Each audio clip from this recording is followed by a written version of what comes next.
Hello, everybody. Welcome back to the Real Rivalry. Imad and Anchit are back again to discuss last weekend's talking points from a pathetic Arsenal performance and a pretty mediocre United performance. So Imad, what did you think of that home defeat to Leicester? Yeah, absolutely shocking. And to be honest, I had said this earlier. Like when we had won the previous three games we won this season against West Ham. It was West Ham, Fulham, and let's just focus on the two home games that we won: West Ham and Sheffield. There was just poor performances, very little creativity, and we're just feeding off scraps. And we were just riding our luck a bit, and it was only a matter of time before our luck was going to run out. And Leicester they defensively played really well. Not that they had to do much because we were so shocking going forward. And the first thing that I want to touch on is obviously Mesut, because just 2 days ago or 3 days, not 3 days before the game or 2 days before the game, Arteta came out and said he's leaving Ozil out for footballing reasons, and it's completely his decision. I mean, like, I know there's probably more to that, but I'm going to hold him to what he says, and the rest is all speculation, like you said earlier. So we have to just hold him to what he says, and he said it was his decision to leave Ozil out of the Premier League squad, and it was for footballing reasons. So, I mean, the last thing you want your team to do after you come out and make comments like that is put in a performance like that where you create zero clear cut opportunities Right. when you have a player who is that's supposed to be his job to create chances, and he's just not even on the bench. It's shocking. I completely understand that he probably doesn't fit into Arteta's system, but you need to have those just like yesterday, sorry, against Leicester. That would have been the type of game that you have Ozil sitting on the bench, and we got 30 minutes to go, and we need a goal. We need to win that game, and then you tell Hmm. Ozil, you say, listen, you're on 350k a week. Show me, like, we need. So we're not creating a single chance. This is your time to step up. Go out there and show Right. me what you're paid 350k to do. Why you're supposedly one of the best creative midfielders. I mean, he needs to be given that opportunity. And at the end of the day, he can still pick those passes out when there's Right. nothing happening in a game. You just give him the ball and he sees a pass and he can execute it, and Right. that'll just Right. create an opening. That's what you need in games. And there've been so many times at the Emirates when Özil's been, because everyone says he's inconsistent, and that's normal. Ozil's always been inconsistent. He doesn't play well in the big games, but when there's been so many games at the Emirates when it's been a drab performance and we just need an opening, and Ozil is just that player who, even if he's had a shocking performance, he'll pick that one pass out and he'll create that chance to you that'll win you the game. So it's Right. just Right. inexplicable that he's not in the team, and you have to hold Arteta Art. accountable after what he said. And the team is just not showing enough without him for him to justify that decision of him not being there. It just does not make any sense. Right. No, I agree with all that. See, the whole situation with Ozil, right? Like, I think that it's highly possible that there's more than what we know, right? Like we said, there's the board could have probably enforced this, but just we have to go with what Arteta said, and he mentioned that it's for footballing reasons. Now, the complaints with Ozil in the past have been he doesn't track back, he's poor off the ball, he's a liability, right? That's the complaints in the big games, that he doesn't put in the hard running that's required to track back. However, Yeah, and you've just to got stop you right there, that's not an issue anymore. That was that's always what an I issue was with gonna Arsenal. say. I was Yeah, gonna say and now the Partey issue is and creativity. So right, why would right. he not be in that team right now? And just, I mean, going off that as well. I mean, he's he's there's no way you can. I wish Arteta was more honest with the fans and he hadn't said for footballing reasons, because everyone knows that that's a straight up lie, because he's better than half the players in that Right, squad, probably three-fourths. The bench is an absolute joke. It's an embarrassment that Ozil isn't there ahead of those players on the bench. right, So it's not footballing reasons. Don't lie to the fans, and right. that's what I liked about Arteta in the beginning. He seemed like the type of guy who was honest, and he understood being a former player for us. He understood being our former captain. He understood, the connection between the fans and the club, and not with him how important it is to be honest with your fans and try and give them as much transparency as possible. But this is just Right, unacceptable to right. say for footballing reasons, because you need a creative midfielder, and even he's not asking you to go out and spend money and buy him. You have him on your payroll, so why not Right. give him a chance? Right. No, exactly. And now you have the midfielders behind. You've got Partey, you've got Xhaka, you've got two defensive midfielders. Partey is excellent. You've got Gabriel.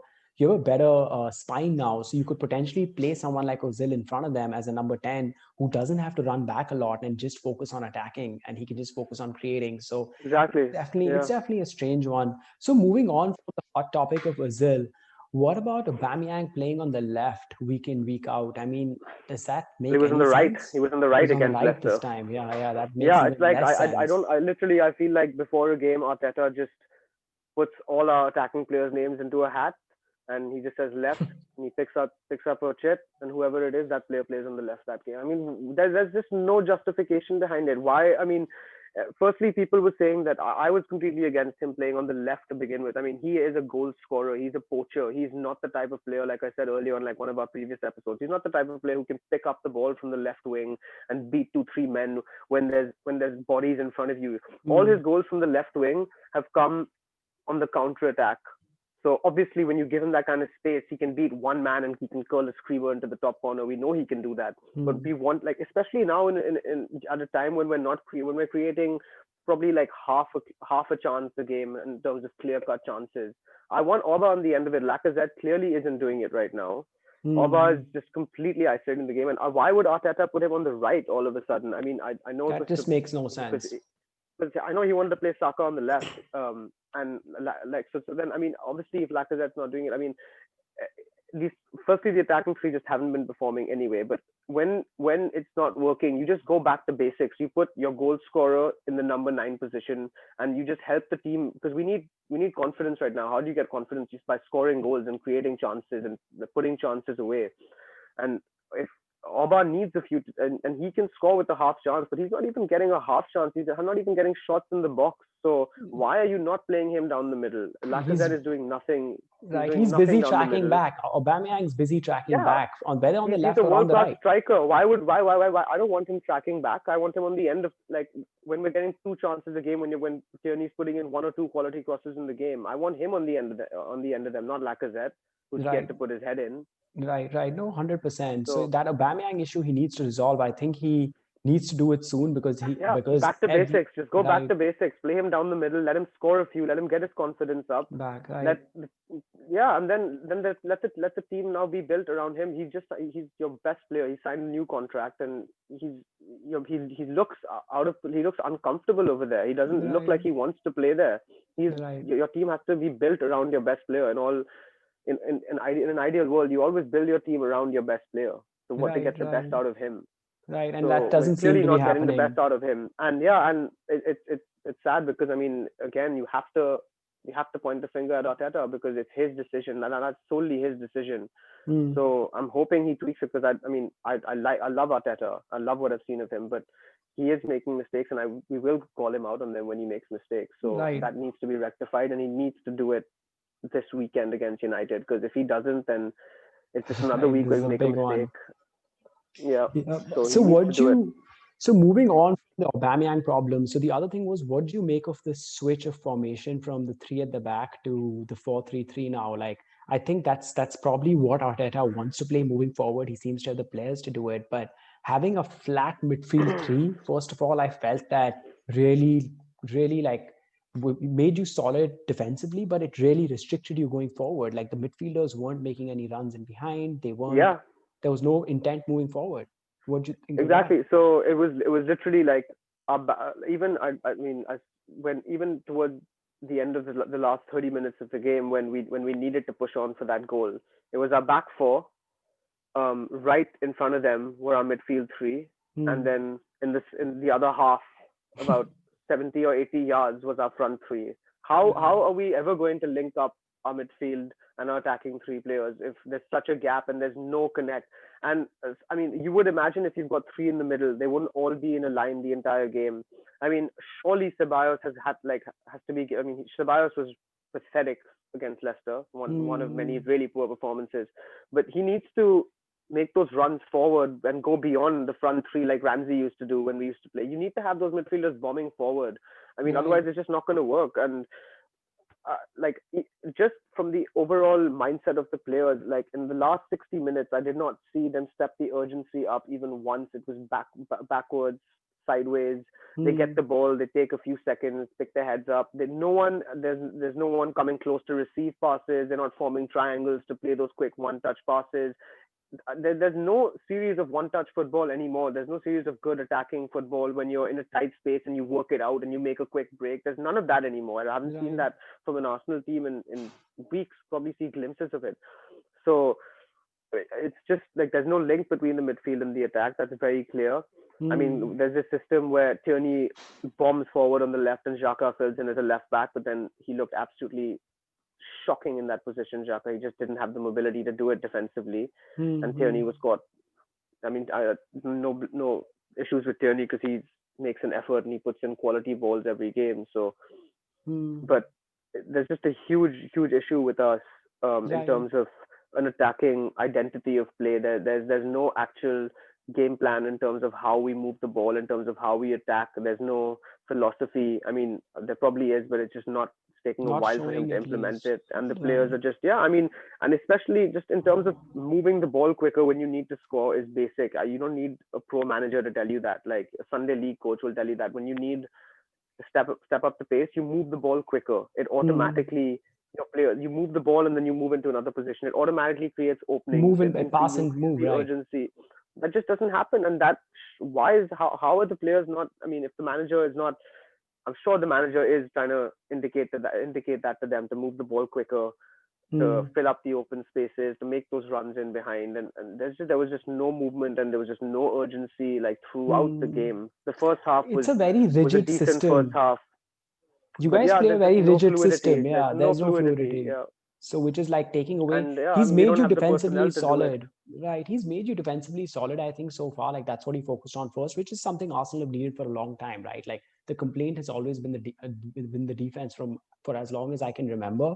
But honestly, like now, the next stage of the evolution for Arteta and Arsenal, in my opinion, is how are you going to get them to score goals again and be defensively solid? You can't just be scraping 1-nils or Yeah, so yeah, it's just not the Arsenal way, and it's just it makes me sick to watch an Arsenal game and and seeing us like go 30 minutes without even having a half chance, not even coming close to the opposition's box, hmm, and our players are just so content with it. Like I mean, you're the home team, and you're playing Leicester, a Leicester right. team who had body out. So Soyuncu was out.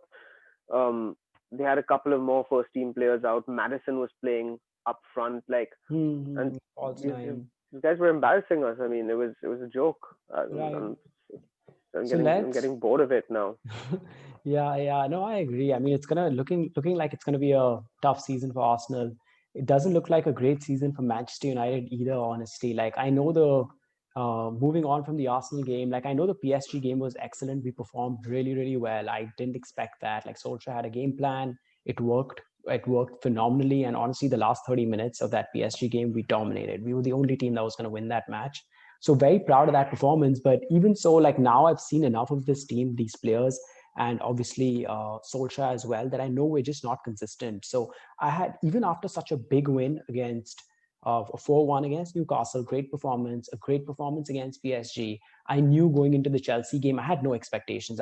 I knew anything could happen. We could end up conceding 2-3.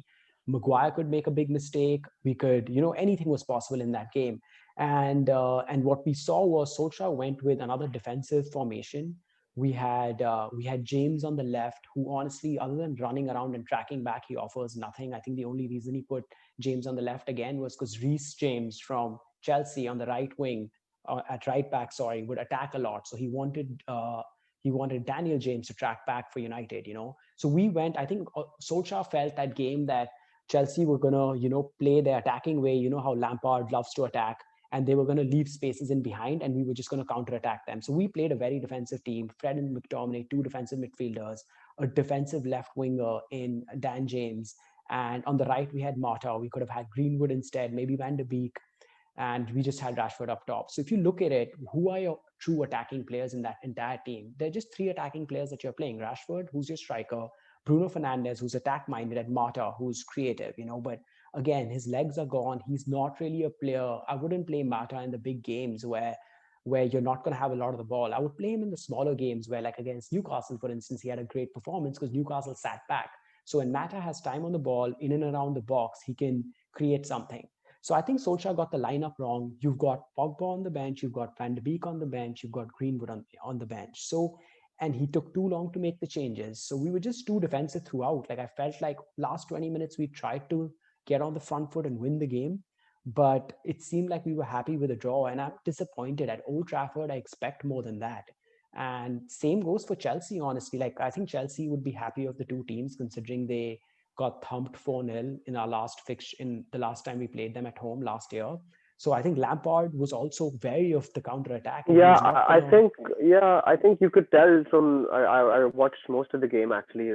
Had the displeasure of watching that absolute garbage. garbage game. Yeah, But seriously. yeah, but I both teams just looked very cautious and very scared to make a mistake. I'm sure they had been reading and hearing about the press all week, slating their defending and how open both teams look and how ragged they look at the back. So I think both managers probably told their players, let's just go out and let's just defend properly and let's not lose today.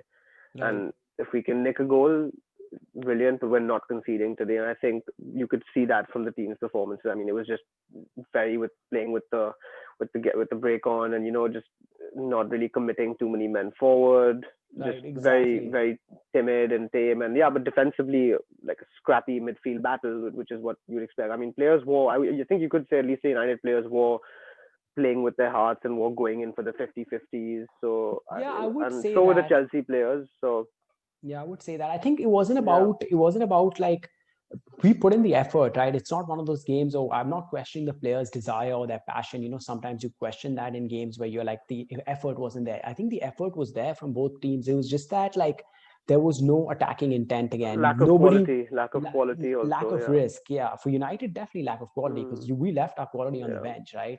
And just a real Yeah. lack Yeah. of Yeah. Yeah. risk taking, which I don't even want to talk a lot about that game. It was just disappointing, honestly. And I hope Yeah. to see better because 7 points from 5 games is a really poor start. I think the reason that United and Arsenal aren't getting so much criticism just yet is because in the league so far, nobody's really done well. So even after a bad start, you're just 5 or 6 points Yeah. behind the Exactly. top. Yeah. Yeah. So I mean, yeah, but the way we're playing, I mean, those 5-6 points are gonna be probably gonna take 4 weeks for us to make up those points. points, right? So anyway, Yeah, I I mean, think I'm predicting another slow attacking. I mean, sorry, slow defensive-minded performance from Arteta, essentially sparking the bus at Old Trafford again right. Yeah, I think and it's going to be try a and boring nick game. something on the break. So, I mean, I hope I'm wrong. I hope we can go out there and attack with some intent and actually. I mean, when was the last time we won at Old Trafford? I mean, 2006, I think. yeah, So Adebayo yeah, when Adebayo scored that winner. Yeah, I mean, we right. beat you in the FA Cup a couple of times at Old Trafford, but Right. So, I mean, yeah. honestly, I don't have big expectations again because United are very unpredictable. So, and we have Leipzig today. That's going to be a very tough game as well. So, honestly, I Hmm. just hope we get at Old Trafford. We need to start getting on the front foot. That's what I hope I see against Arsenal. Like, I'm not saying be naive and throw all your men forward, and play Pogba, Van de Beek, Bruno, all your star players. I'm not saying be naive. Have a balance, but I want to see us attack teams at Old Trafford. That's what I'm really hoping to see. But Yeah, and I think as an Arsenal fan, I think I can speak for most Arsenal fans is that we want to see the exact same thing as you want to see. Because mm, from what I'm hearing you talk, it sounds like it's essentially the same problems. Our right, managers are being very negative right now in terms of the way they approach games, which is yeah, fine to begin with because you do want to steady the ship when you first come. But now I think like it's about taking risks and it's about especially like talking about Arsenal's game when you're playing at home to Leicester, you have to have more intent. You have to have more belief that you can win the game, and you have to play like you're the better team and the home team because you are. I mean, on paper you have better players, and you have to.